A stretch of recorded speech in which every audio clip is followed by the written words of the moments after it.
Hello, good afternoon, and welcome to this Logistics Manager webinar, sponsored by Honeywell. I'm John Thornton, editor at Carbo Media, which publishes Logistics Manager, and your host for today's session, which is titled 3 Ways to Expand Your E-commerce Sortation Capacity. Now, as we all know, e-commerce has exploded over the past few years, and many distribution centers with older material handling systems have found it difficult to keep up. With a wider range of sortation automation available in the market, it can be difficult to decide what is the right solution for your business needs today and in the future. Fortunately, Honeywell's Vice President for EMEA regions, Jason Burrell, and Offering Manager, Snehalathra Radhakrishnan, are here to share their insights into how sortation automation can help distribution centers keep up with the demands of modern e-commerce.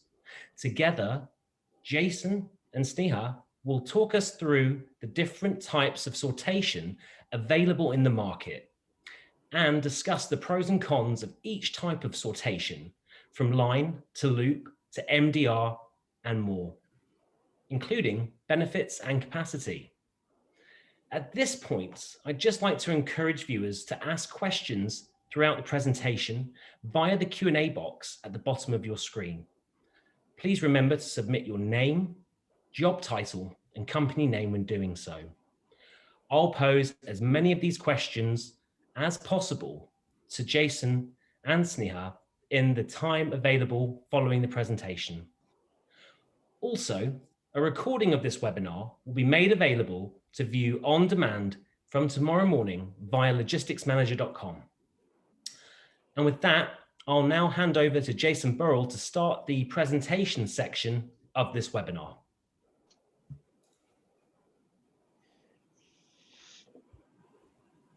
John, thank you for that introduction, and good morning, good afternoon, and good evening for everybody listening wherever you may be. Thank you for the opportunity of presenting just some of the thoughts that Honeywell is seeing in the market, and it's a pleasure to have the opportunity to give you an update of exactly what changes we're seeing and some of the advancements that we're working on, but also what's happening in the market. So Sneha, if you could move to the next slide for me, please. So firstly, I thought I'd just give you a small introduction of where we are and how the market's growing, and really what we've done in Europe over the past 18 months, 2 years. So Honeywell have acquired a company called Intelligrated in the US back in 2016, and extremely successful materials handling company supplying many major brands that you'll be well aware of or have heard of, supplying e-coms today. Because of that growth, we felt an opportunity to really enter the European market, and we did that just over 18 months ago, very much with the acquisition of a company called Transnorm, extremely successful, what I would say is a conveyor stroke curves business. So we would class them as a product supplier. And it was an interesting dynamic because Transnorm have been supplying many of the major material handling companies around the world, actually, and both in Asia, North America, and in Europe. So it really gave us a real platform and a foothold into the market.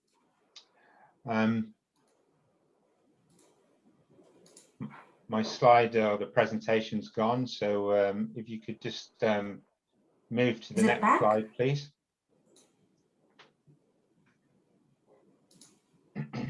Thank you.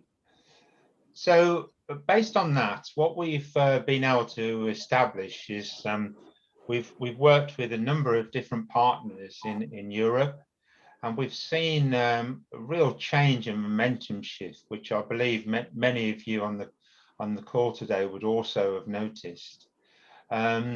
one of the areas where we've put a lot of energy is in our Central Europe and Southern European businesses, and spending a lot of time with French, German, and UK regions. We've been able to really establish and get a feel of the change that's happening and the consumer behaviors. We're all aware of it as personal shoppers ourselves. And some of the real bullet points which we wanted to capture and share with you today was that 20% of French shoppers say digital grocery shopping will increase. I mean, that's a huge number, and something which we saw an initial slow take up in France as a region, actually. So we've seen a significant change there. And 50% are more likely to order clothes online, as well as food and groceries. So it's a market which has been used to dealing with local bricks and mortar stores, and it's now embracing the offer that many retailers are starting to give to the consumer, which is their online portals. 14% expect customers to shop less in bricks and mortar stores, which I also think is quite a large number, and a real shift in momentum. We think COVID may have had that, and we'll probably mention that word a couple of times throughout the call, but it's definitely had an impact which we're starting to see come through now. So if we could move to the next slide, I'd just like to give you an update of what we've seen in the UK, which is a slightly different area. And as many of you will be aware, it's a much more mature market when it comes to e-coms. So what we did is we looked at where the markets come from and where we see it going over the next 3 to 4 years. And retail e-commerce sales accounted for an estimated 27.5% of total retail sales, which is truly unbelievable. My background's retail. I've worked in retail for many years, and if I had that conversation with a retailer 5 years ago, they'd look at me in disbelief. And there was always a shift and a growing momentum towards e-commerce, but we've really have seen a significant change over the past even 3 years, actually. If you look on the right-hand side there, we're just really sharing the growth.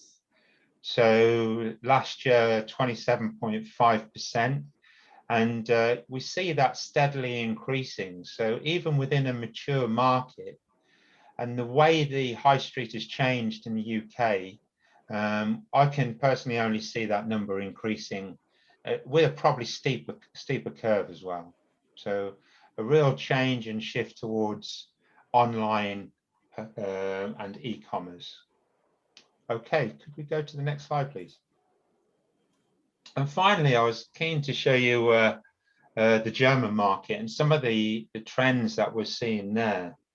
Real change in the way the German consumer purchases their products, and we're saying that retail e-commerce sales jumped by 16.2% in 2020, which is a greater increase than the UK.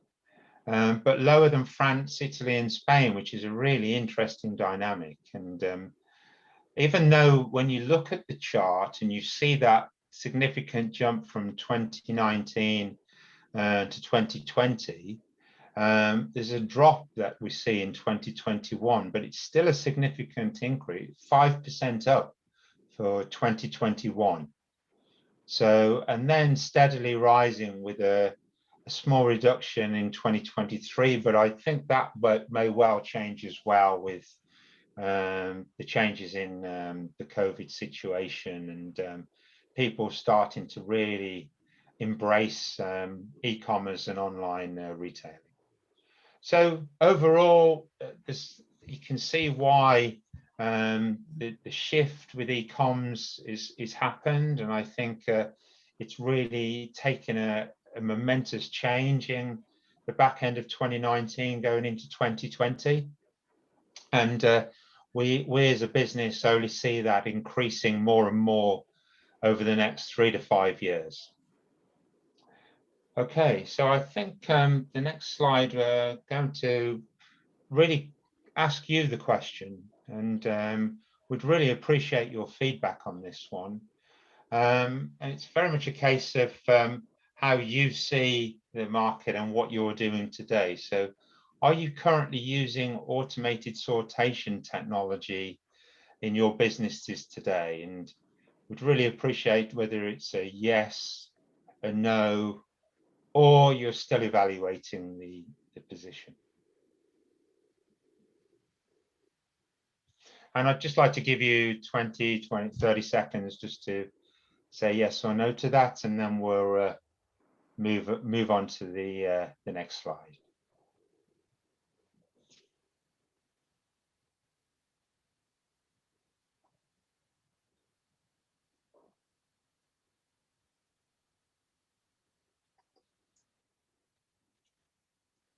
Okay, so that's really interesting feedback. So thank you for that. What I always find interesting is that many of you are already using the technology today and are seeing those benefits, and some aren't, and they're still using a manual process, which is fascinating. I think so many times we automatically assume that many customers have moved over, or have, but also a number of you are still evaluating the position, so over 30%. So really appreciate that feedback.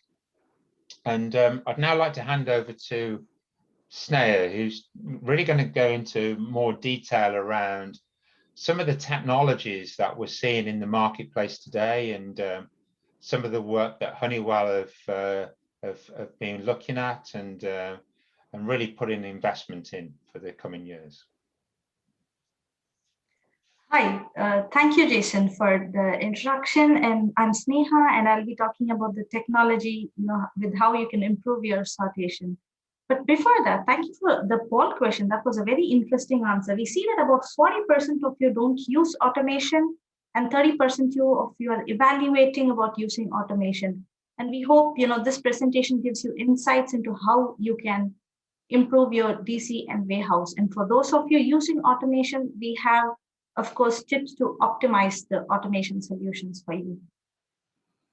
I will move to my next slide. So when we focus on the boom in e-commerce Jason was talking about, we have to also start thinking about how that is affecting our sortation systems. As a DC operator or a warehouse operator, how is it affecting your business? How different is it from when you are sorting for your retail and brick and mortar store to when you're delivering for the e-commerce? Let's walk through this. Look at the pictures in column 1. This is your retail side. Yeah? So when you were doing the traditional retail business, you were picking a lot of cases, pallets, and totes for bulk deliveries. Orders were not consolidated earlier than the warehouse. You consolidated the cases and the totes right at the outbound area or at the trucks. And you shipped directly to the retail store, who in turn handled the customers. You did not directly handle the customers. Moving to the e-commerce boom, what has changed? You see that you do not pick the cases or totes anymore individually, but rather you have a lot of each picks. What does this each pick mean? You open those cases, you pick out smaller, individual, irregular items. With regards to transactions, in place of one transaction with the order volume of 100, you probably have right now an order volume of 50 because you're serving individual customers and not a retail store anymore. You cannot do an order consolidation right at the outbound area. You need to reserve a separate area to consolidate your multi-line orders. And in terms of shipping, you don't ship to 1 or 2 or 3 retail stores anymore, but you're shipping to hundreds of customers. Then it means you're handing over your packages to a logistics carrier, or of course, directly to the customer, depending on the business you do. What does this mean for sortation? What complications does this bring for your sortation system?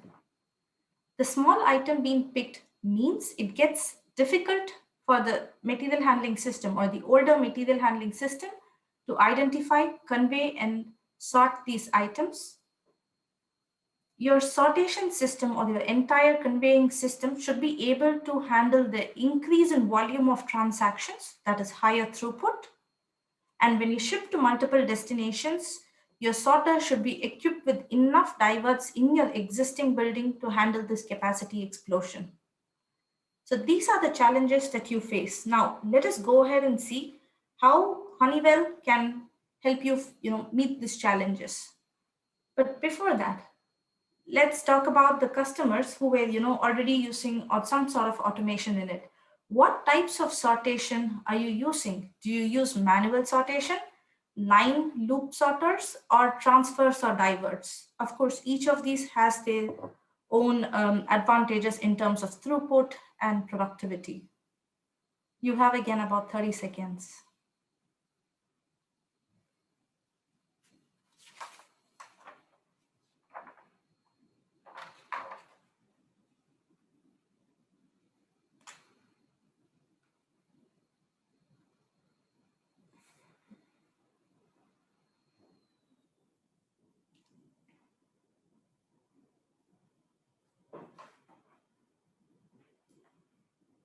So we can see the results here. About 50% of our audience still is working with manual sortation.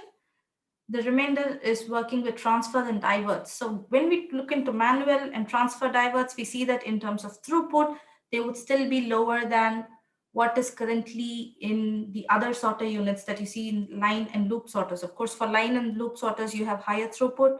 With respect to manual and transfer diverts, you have lower throughput rates. Thank you, of course, for sharing this with us. Now, let's look into what we can do to improve your sortation solutions.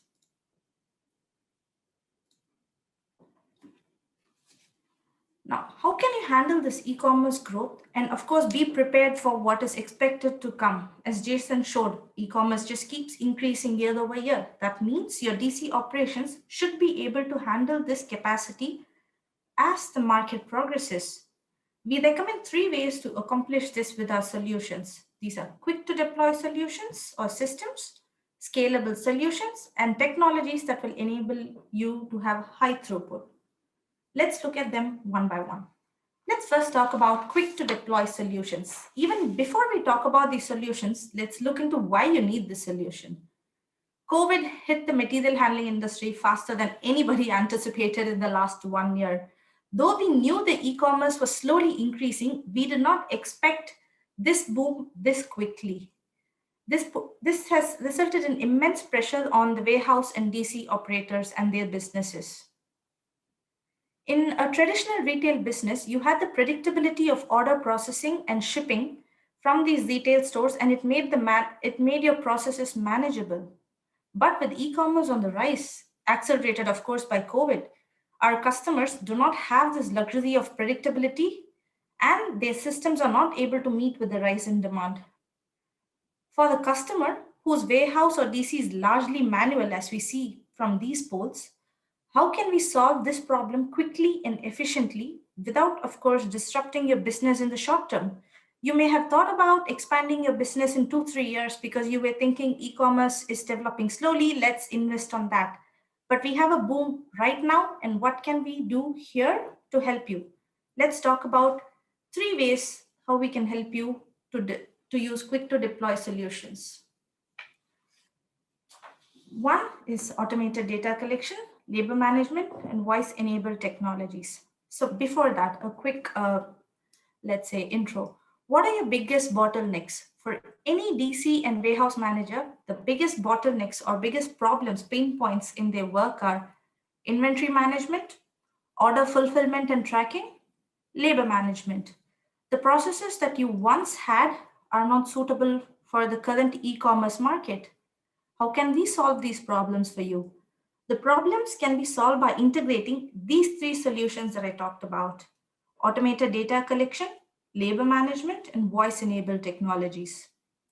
When I say automated data collection, it is essentially a system that is integrating the sensors in your DC, the controls, the automation, the labor, and the order fulfillment process all in one interface to seamlessly work within your DC. You can simplify your e-commerce fulfillments, your replenishments, and distribution operations with a feature-rich example warehouse execution system. I'm specifically talking about a warehouse execution system because these systems are different from the existing warehouse management systems. Let's talk about what a warehouse execution system or a WES can do for you. Traditionally, the older DC operators have relied on a warehouse management system. A warehouse management system has limited decision-making capacity. What it can do for you is it can release a bunch of orders, let's say at the start of the shift, but cannot modify these orders as the shift is progressing based on the need or your requirement. A WES, on the other hand, can make decisions to expedite orders that are important for you. It will take into consideration all the important aspects of in your DC, such as labor availability, workstation availability, picking routes, product travel routes, etc. It connects your DC workflows to provide operators, that is you all, a real-time order fulfillment status and visibility. That is, throughout your shift, you are aware of what is happening in your DC. What this means for you is increased fulfillment flexibility, better visibility, increased throughput and labor productivity, and of course, better space utilization and better equipment utilization. Now, let's talk about labor management. I was talking a lot about data, and as everybody says now, data is the new oil. Now, let's talk about a new kind of data, the data regarding your workforce, which is helping you realize your business needs. The DC operators rely on labor management software to optimize labor utilization and cost. The LMS, Honeywell offers a software suite called Labor Management Software or LMS. It helps you increase the productivity by balancing your expectations of peak performance without leaving your workers overwhelmed. Over the period of time, our software learns to predict the distribution center's future labor needs, which helps the operator plan accordingly both in the short and in the long run. Example, in the short run, if you see that there's a labor increase, you can bring in more labor or laborers. Or in the long run, if you see that the requirement is only increasing, that gives you the capability to plan or move towards automation. Essentially, with this software suite, you can plan your distribution or warehouse center's future. Let's talk about voice-enabled technology and why we need it. As we saw, as e-commerce demand increases, you also need to increase your order fulfillment to match this requirement. Most of our warehouse and DC operators are struggling to manage, productivity with performance, as in you have to be productive, have a high, let's say, throughput in terms of order fulfillment, but still make sure that what you're picking, packing, and consolidating is right. On an average, right now, most of our DC operators or warehouse operators have about 134 mispicks per week. The industry standard for the mispick is $35 per mispick, assuming a standard 2-shift, 52-week warehouse. You are somewhere losing between $350,000 to $400,000 for these mispicks. And this is not even considering the unhappy customer who's ending up with the wrong package in their house, who may not bring the business back to you. Apart from this, DC operators also have to cope with constant employee turnover by training and retraining employees. How can we help you here? This is where our voice technologies come in. To target these problems, Honeywell has a wearable voice solution, which is a great enabler for your workforce. These wearable solutions work together with your WMS or WES systems to convert the directions to your worker from text to speech, thereby leaving them hands and eyes free to focus on their work. All your worker has to do is walk in for a shift, pick up their headset, download a set of instructions, and they're on the go, ready for the fulfillment, picking, or sorting. One of the biggest advantage of this system is that the directions float into their headset, directing them to go to the next location and talking them through their task. And also, your worker, when they have a question, do not have to look on for the shift leader. They have the opportunity to question back the system in detail about the task. They can ask the system to stop, re-explain the task, or explain in more detail, thereby making the task easy and maximizing efficiency. So these are the three systems that you can quickly deploy now to meet the market demands.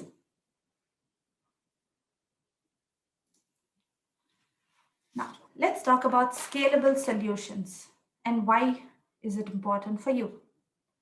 The ease of e-commerce has led a lot of businesses to meet demands such as two-day deliveries, a vast inventory, and of course, returns processing. 5 years ago, when I was ordering on e-commerce, I could not have expected a two-day delivery. I think on an average, the waiting period was about 5 days. But we do not have that luxury now as DC operators. You need a two-day delivery time, at least. Let's not, even go to the same-day deliveries. What does this mean for you as a DC operator? This means you have to plan your warehouse location close enough to the customer to make the on-time deliveries and ensure that you have space in this particular DC or warehouse center to accommodate future growth for this expansion in SKUs.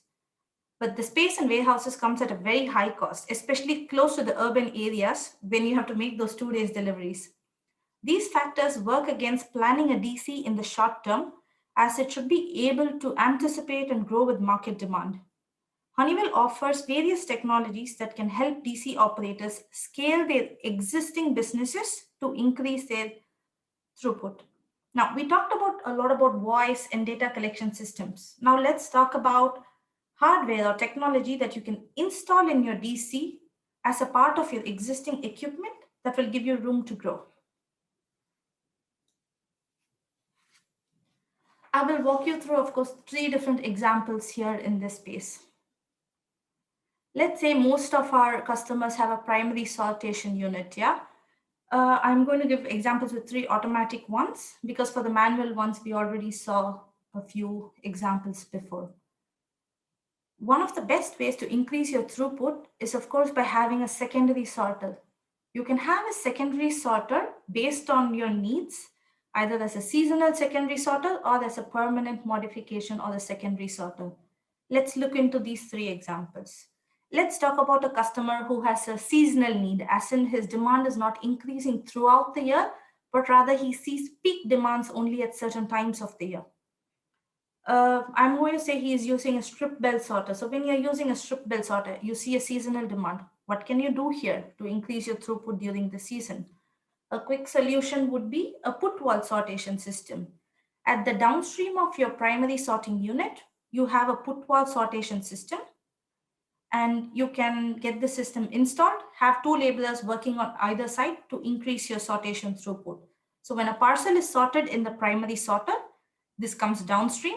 An operator can pick this, sort it into the cubby behind them. This can be voice or light directed, that is combining the technologies we talked about previously. This secondary sort now helps you sort for a higher number of destinations. In some cases, you can also do order consolidation. It is very flexible. Another example is when you have a sliding shoe sorter. We have had customers who have already a system which is highly automated, which has a very high throughput, but they still find the need to optimize or a need to grow based on their market requirement. A sliding shoe sorter has the capacity of anywhere between 22,000 to 26,000 per hour. But in some cases, you may have a demand to increase your sorter space or increase your sortation throughput, and your existing warehouse does not have the space for it. What can we do here for you? We have an example. We did it for some of our customers. So you have, of course, your primary sorter and your diverts coming out of the primary sorter. You can take these diverts that are descending down. Usually these diverts go into a truck or the outbound area. At this divert, you can add short, smaller MDR transfers to make multiple sortation units there, thereby increasing your throughput. The best part is that the customer does not have to do this at one go. You can decide to do how many of these diverts you want to change now, 6 months from now, 1 year from now, meaning you're able to use your existing site and equipment to keep improving your sortation capacity. Another example, of course, is using a tilt tray sorter. A tilt tray sorter, as we all know, is a loop sorter. It can sort up to 28,000 units per hour. When using a tilt tray sorter, you already have, let's say, the maximum possible throughput in your system, but you still want to optimize this. What can we do here? Again, for the seasonal, let's say peak, you can use a system of put to cart. With this secondary sortation, you can increase your sortation destination again, or you can consolidate multi-line orders before going to a packing session. You can mix and match all the solution according to your needs, and our experts can help you do that.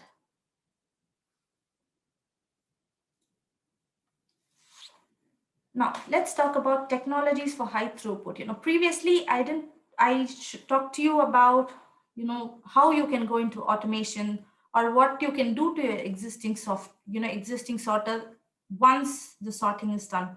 Let's talk about what you can do before the sorting is done to increase your throughput. Excuse me.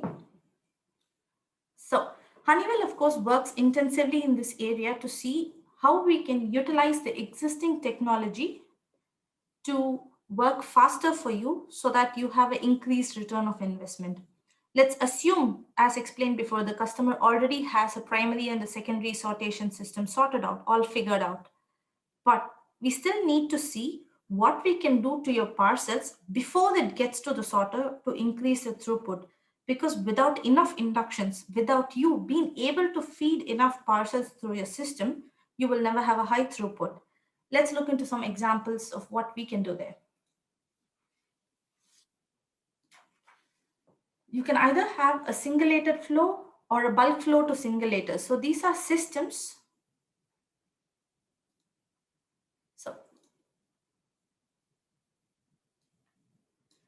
These are systems that enable you to optimize your parcels before you go to a sorter. Let's talk about a singulated flow. Yeah, a singulated flow is when you do not have any bulk flow in your system. Your parcels are flowing in a single file from the entry point to the exit point. As you see, this is of course a lot more complicated to manage than the second one that I'm going to explain, which is bulk flow to singulators. And I'm going to talk in detail about this. If you receive all your e-commerce parcels in a bulk flow, they are dumped into a takeaway conveyor, and then in the downstream, you have a sorter. Between the bulk flow and the sorter, you're going to need to singulate your parcels. That is, separate them, ensure that they don't lay on top of each other and label is facing the right way and all that. You can do this in two methods. You can either use a singulator or people to separate. When you use people, that is manual singulation, of course, your throughput is going to be slightly lower than using an automated singulator. Let's talk about the automated singulator. If you use a singulator, you can combine this with multiple accumulation conveyors to increase your throughput in the system. When we talk about singulators, you can have two types of singulators, either a vision-based system or a mechanical system. These are different types of singulators based on, of course, your needs or your customer's needs. You can have a vision-based system, as in you have a camera. The camera is intelligently identifying smaller parcels, larger parcels, heavier parcels, bulky goods, and speeding up the belts and the motors accordingly to separate them. Or you have a series of conveyors and mechanisms that singulate the items, and this is a purely mechanical system. Of course, choosing either of this depends on you.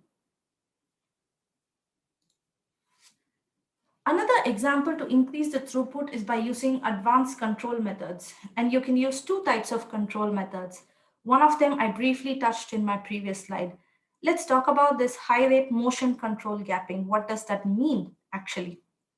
Honeywell is looking into this area of using multiple belts and rollers to optimize the gaps between your parcels and packages. After the singulator, as I said, your parcels go into sorting. But if you feed these sorters, if these parcels directly into your sorter, you're missing an opportunity to optimize your sorter feed, because the singulated parcels may have a lot of gap in between each of them. Essentially, you're feeding air into your sorter, meaning lower throughput. We do not want that. So what we do is we offer you a technology where you can use multiple belts or rollers to accumulate these parcels with the best optimized gap, so that you can overfeed your sorter and have the best throughput. Another method is, of course, by using virtual sorters. Virtual sorter means you are trying to repurpose an existing machine just using controls to perform different functions. Let's talk about how we can do this. Let's say you have one big sorter with 200 diverts in your system, in your DC, yeah? And these days we know that due to the boom in e-commerce, we have about 30% return rate. You do not have a separate sorter to process returns. Instead of looking for new equipment or space, what you can do is separate the existing sorter into two different virtual sorters, one handling your regular sorting, one sorting just your returns. And this can be done with advanced control, thereby optimizing your warehouse. On the other hand, you have a big sorter with just one or two inductions. You can separate this sorter into 2 or 3 visual sorter, have multiple induction points by feeding more cartons and thereby increasing the throughput. What this does for you is, of course, it helps you leverage your existing technology and still, be able to meet your sortation or throughput increase in the system. Let's look into one last solution here, which is the high density linear solutions. And we will see why there is a need for these high density solutions. We talked about, space being sparse and expensive close to urban areas to make the 2-day deliveries. That's one of the biggest pain points for our customers. So this need to condense also arises from the pain our customers having in these large warehouses in urban areas to make their delivery faster. As we discussed, near urban area, the land is sparse, expensive, and our customer wants to make the most of the space that they have. So what we can offer for these customers is the high density solutions. The first example, of course, is for smaller size packages or polybags, as you see here in this image. This would be a roller belt solution with sortation for e-commerce items on a small footprint for lots of destinations. But as you see here, this cannot handle larger cartons. It can handle smaller polybags and envelopes. But if you want to handle slightly larger cartons, we offer another solution, and that would be a high density sliding shoe sorter. What this is essentially is a shoe sorter modified in such a way that all the diverts are placed right next to each other. It means a lot of sorting destinations on a small footprint. What can you achieve with this sorter? One of the uses for this kind of high density sorter is zone skipping. So let me talk about what is zone skipping. We are, as a DC or the warehouse operator, you would have multiple carriers. For example, you may be working with DHL, Hermes, UPS, Royal Mail, whatever, yeah? And each of these carriers will receive their own parcels. As a DC operator, if you can separate these parcels into region and then hand it over to them, you get huge discounts. For example, if you're able to tell DHL, hey, these are my parcels that are going to Hanover. These are my parcels that are going to Köln. These are my parcels that are going to Munich. Then the carrier will, of course, give you huge discounts for separating the parcels on your end. You can do this by using the high density sorters. Usually, when you have a sorter, all the diverts from the sorter go to a dock door. But instead of going to a dock door, you can ensure that it goes to a bulk container, which are separating your parcels for each postal code or region, which can then be handed over to your carrier. So the rates for the high density sorter lies somewhere between 5,000 to 15,000 per hour. And you can maximize destinations on a small footprint, thereby saving you a lot of cost. In terms of optimizing your sortation throughput, this is what we have here. Before I hand over to Jason, I have a poll question for you. So now we talked a lot about increasing your sortation capacity. We want to know from you, do you have plans to increase your sortation capacity in the next few years?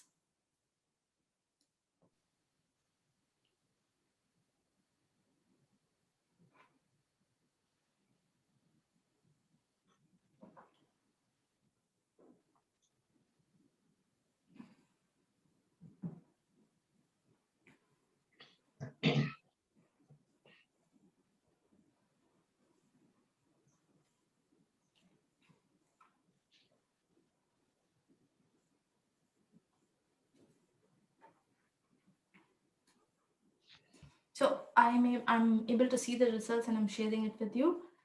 This is quite interesting result. We see that about 25% of our customers want to start increasing their sortation capacity, and about 35%, or I would say 50, are planning in the next 1-2 years, which means you would have to start planning for your expansion now. This is definitely an interesting answer, and we see that it is, of course, in the trend of automation. Thank you, everyone. Now I would be passing the presentation to Jason to continue with the case study. Thanks, Sneha, and I think you deserve a well-earned glass of water there, so thank you for covering that.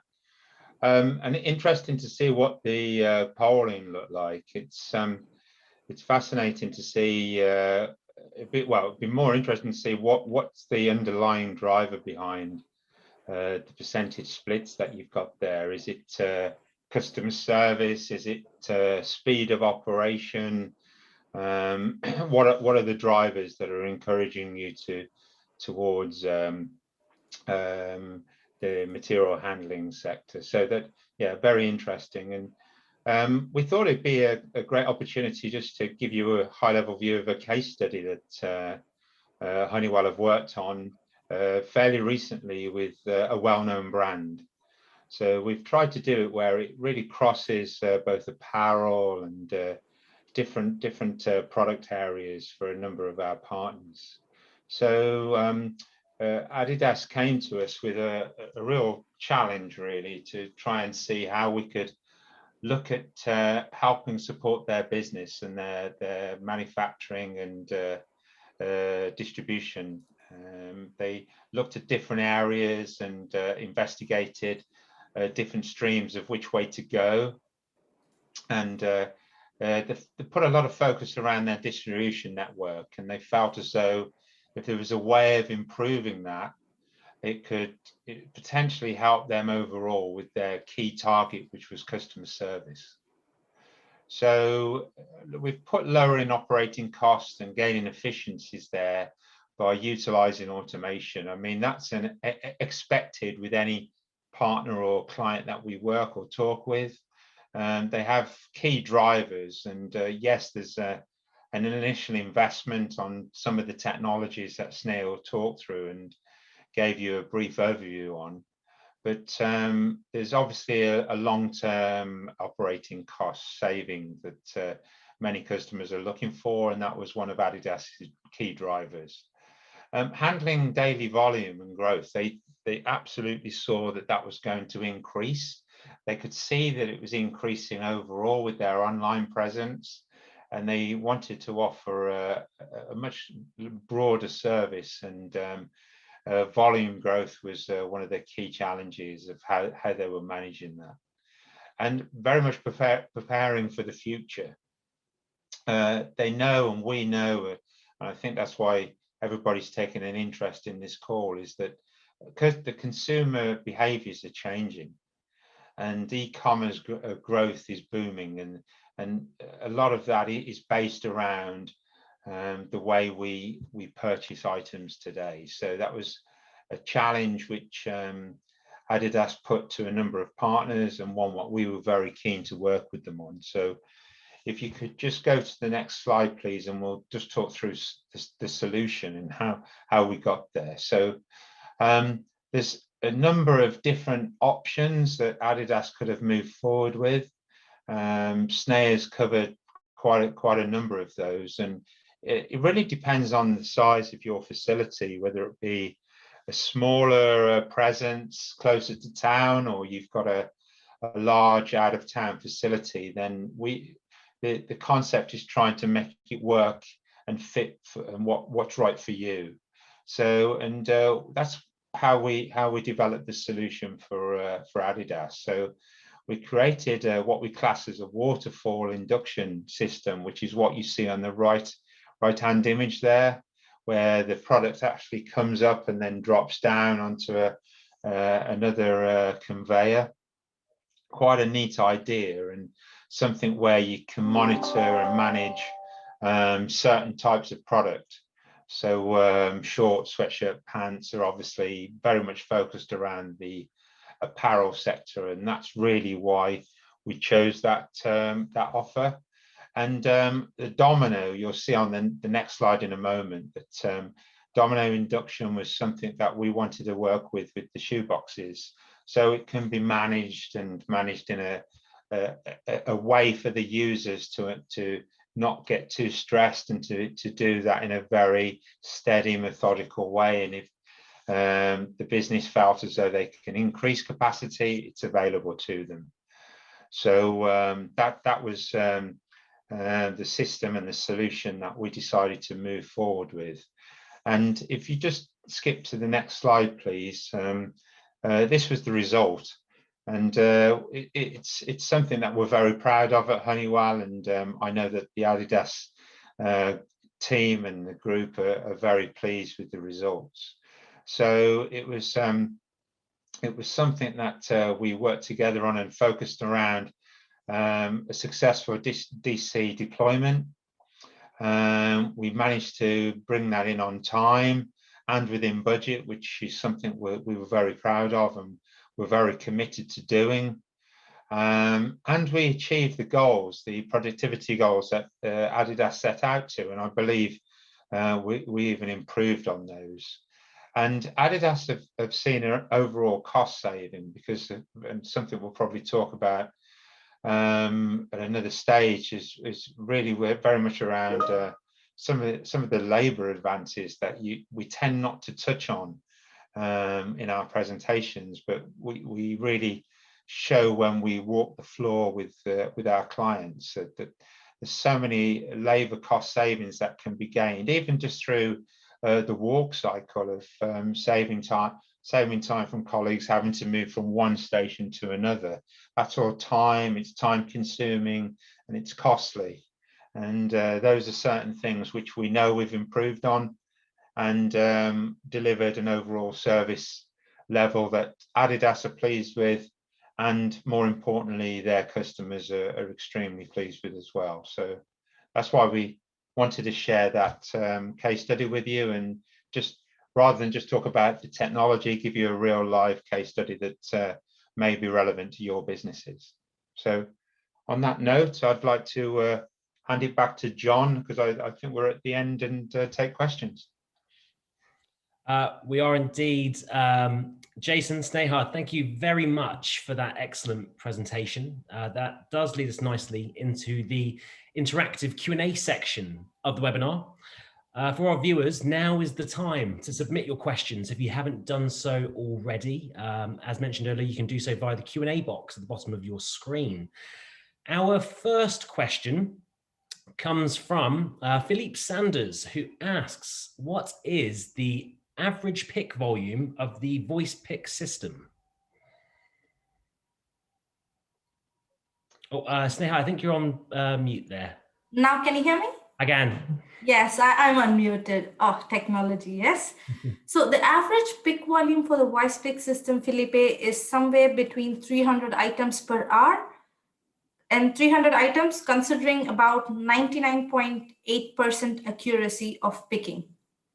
I hope that answers your question. We have a question from also Anthony that says, why won't you have any videos of the solution? We do. You will find them on the Honeywell website, just not in the presentation. Yeah, we were just conscious of taking too much time and bandwidth up, so that absolutely you can find those on our website, and we can supply a link for John if that's more helpful. Absolutely, thank you. Next question is, other than offsetting labor, what other aspects do I gain with automation?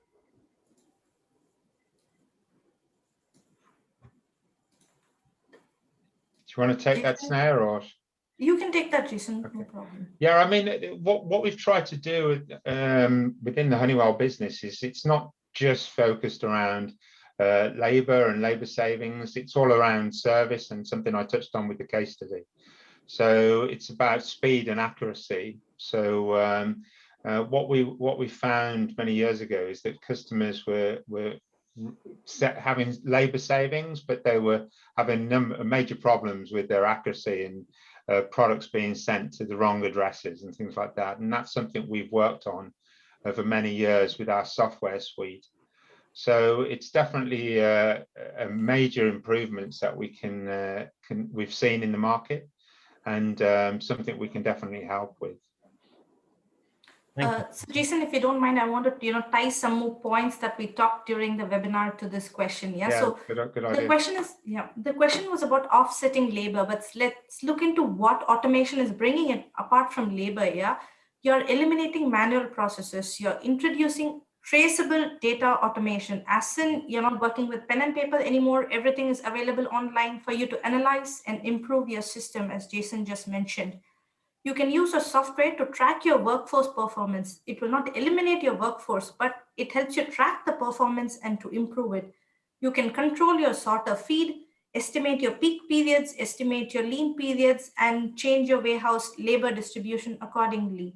You can use the technology to minimize errors. As Jason mentioned, you won't be sending it to the wrong addresses or sending the wrong product to the wrong customer. The idea of automation is not about offsetting labor, but rather using your existing labor force effectively to the best of your advantage. Perfect. Thank you very much. Our next question asks, how do you choose a piece of sortation amongst all types of units available? Okay. I can do this one. When you talk about choosing a sortation, I think we can warrant a webinar just for this question, but I will just gloss over the most important ones for this. The most important factors that you want to look into is your business needs. What are the items you are handling? Are they large, small? What is the maximum and minimum weight? The next would be, how are they packed? Are they packed in cartons, totes, poly bags? Are they easy to get caught in rollers? Would you be using belted systems? So that's all you have to think those things. Another important aspect is to see the system rate.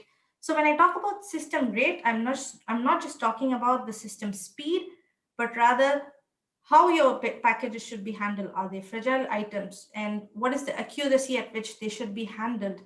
And what is your throughput in your normal season, in your peak season? Because if your throughput is high in the peak season, but a little lower than the normal season, it does not of advantage to you to design a system to handle the peak season, because the system is remaining idle in the rest of the year. So you'll have to look into these factors. So deciding the throughput, of course, depends on, as I said, size, handling, speed, and we can go anywhere from manual sorting at 50 pieces per hour to a loop sorter with 28,000 pieces per hour, depending on your needs. It's very much a case of the commercial offer as well. I think is an important factor to all of this. I mean, we can design the biggest and greatest solution out there, but I think it's always important to work within the parameters of what the customers are looking for. It's so fundamental, and something we've been looking at for the past few years, actually, where we don't overestimate a project. We look at what exactly how Sneha mentioned it, the short, medium, and long-term aspirations, and then try and work within that. So. Exactly. So, thank you. We have another question here from Fred Bockhorst, who asks, what are the main drivers at Honeywell that make the company believe that sorters are a good solution for e-commerce, especially when you take into consideration the enormous amounts of shoots that are required? Okay. So you're asking, why would sorters be a good solution for e-commerce? We just discussed the e-commerce boom. Yeah, when you have manual sortation, you cannot have more than 50 to 100 pieces per hour with, let's say, 50 different people or 100 different people. What is the amount of money you're willing to invest in people, train them to do the sorting in terms of manual sortation? And we see that this is a limitation. You can only sort so much, or your throughput is limited when you have manual sortation. That means you have to move towards automation. And this is why we are suggesting solutions such as line and loop sorters, because for the same investment in people, you can have the machine which is doing the sortation for you, and there are still people behind the machine, the minimum amount of labor needed to work with this machine, with a higher throughput, definitely, of course. We see that the number of shoots is high, but you will still need a lot more space for 300 people to work than having a big line sorter there. I hope I answered your question. Thank you, Sneha. Anthony Brett asks a second question. He asks, where is the hardware sourced and where is the software designed, built and tested and supported? I can take part of that, and then Sneha might want to jump in. So I mentioned a company called Transnorm at the top of the conversation. And, that's a business we acquired just over 18 months ago. So part of our technology, well, it's a very exciting time with Honeywell. So part of our technology will stay and be manufactured in Harsum in Germany. So it's a 50-year-old business, very successful. And in the industry, it's well known for having some fantastic solutions with the curves and mergers and roller conveyor. But I mentioned it's an exciting time for us. We're just about to open a new facility, which is going to be operating in Katowice in Poland, which will be our new dedicated Honeywell facility. So, and that will be up and running and live by the end of the year. We also have a dedicated European office that supports our software. So none of that will be supported or supplied via the US. It will all be European based. It's been our strategy when we moved here. And by the end of the year, it will both our software and hardware will very much be supported and driven via the European team. Excellent. Thank you, Jason. We do have time for a couple of quick questions. I'm conscious of the time. How do you scale a sortation automation solution to your specific requirement? Okay. Oh, I can take this one, John. This is definitely not a short question. You have to talk about or think about, again, various factors here when you're considering automation. Look into your business data. See what do you want to do? What are your labor needs and what are your e-commerce boom needs? Is your labor demand increasing? Are you in an area where you have labor shortage? Then you may look into a complete automation solution or the automated DC with minimal labor. If you're in an area where you have sufficient labor force, then you look into voice and light technology that can support this labor. Let's say you have automation units already, and you want to just do a scale up, then you can implement some examples that I talked in the webinar. The quick ones, put MDR transfers, use light technology, or use put wall solutions, put card solutions. So for this question, what you have to look into is from labor shortage to returns handling. So this is an entire process that you have to look into your business and then decide what you want to do. This is not a one solution fits all, but rather, something that you have to identify for your business. So Honeywell experts can help you identify the needs of your business and propose a solution here. So if you're interested, get in contact with us and we would definitely walk you through it. That's great. Thank you, Sneha. Just have time for one more quick question. It's actually for myself, and this is open to both of you, so please feel free to answer it. Are you surprised that so many organizations are still using manual sortation types? And what do you believe is holding businesses back from making that jump to automation? Jason, do you want to? Yeah, so from my point of view, I am surprised, but it very much depends on the market that the customer's working in, I believe. So we've seen tremendous growth in the grocery sector and the apparel sector, but there's other markets which they're not necessarily early adopters. They're coming on, they're laggards as we call them, but they know that they need to go to make that jump, and it's just when's the right time. So that's why we've been spending a lot of time with a lot of new customers, actually, just really giving them guidance of what we do and some of the benefits, the labor saving benefits. I feel as though a lot of customers don't necessarily see that. They just see the cost investment that's required and don't necessarily see what's behind that's potentially going to have pull through for them. So Sneha, is there anything else that I may have missed?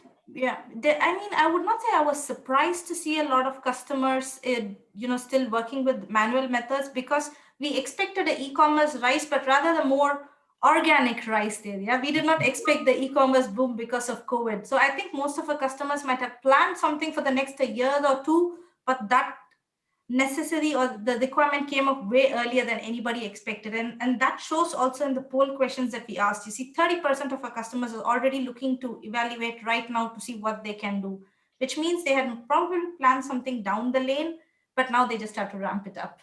John, just to finish, what I think this might be interesting for the audience. So we've been working with a partner for quite a while actually, and they've been planning out for some time. And they says to me last month that their initial plans have jumped 5 years. Wow. So where they thought they were going to be in 2024, 2025, they're there today. Amazing. So, and that's on the back of the COVID situation, and really all they're doing now, and just to put a bit of a level set on it, it's do they keep investing to keep that, or do they just grow in their initial pace? That's how they're looking at it, but they know they've got to change. So. Well, that is absolutely fascinating and a really intriguing way to end the webinar. We have actually come to the end. There are more questions that have come in. Rest assured, to those people that have asked questions, we will be sending those on to Jason and Sneha after the webinar finishes. So fear not, your questions were not asked in vain, and they can get back to you at a later date. I'd just like to thank Honeywell's Vice President for EMEA Regions, Jason Burrell, and Offering Manager, Sneha Radhakrishnan, for joining us this afternoon. I'd also like to thank Honeywell once again for sponsoring today's webinar, which will be available to view on demand from tomorrow morning via logisticsmanager.com, in case you'd like to refer back to the presentation or share it with a colleague. Before we go, as you can see on the screen now, hopefully, the next Logistics Manager webinar takes place tomorrow at 10:30 a.m. That session is sponsored by Blue Jay Solutions and forms part of the company's frictionless supply chain series for 3PLs and logistics service providers. If you're struggling to keep up with customer demands, missing deadlines, if you're tired of your manual processes, or you feel like you're struggling to keep up in a dynamic trade environment post-Brexit, then you won't want to miss that webinar. That's it. We've reached the end. Thank you all for attending today's session. I'm John Thornton, and I'll see you again tomorrow morning for the next Logistics Manager webinar. See you then. Goodbye.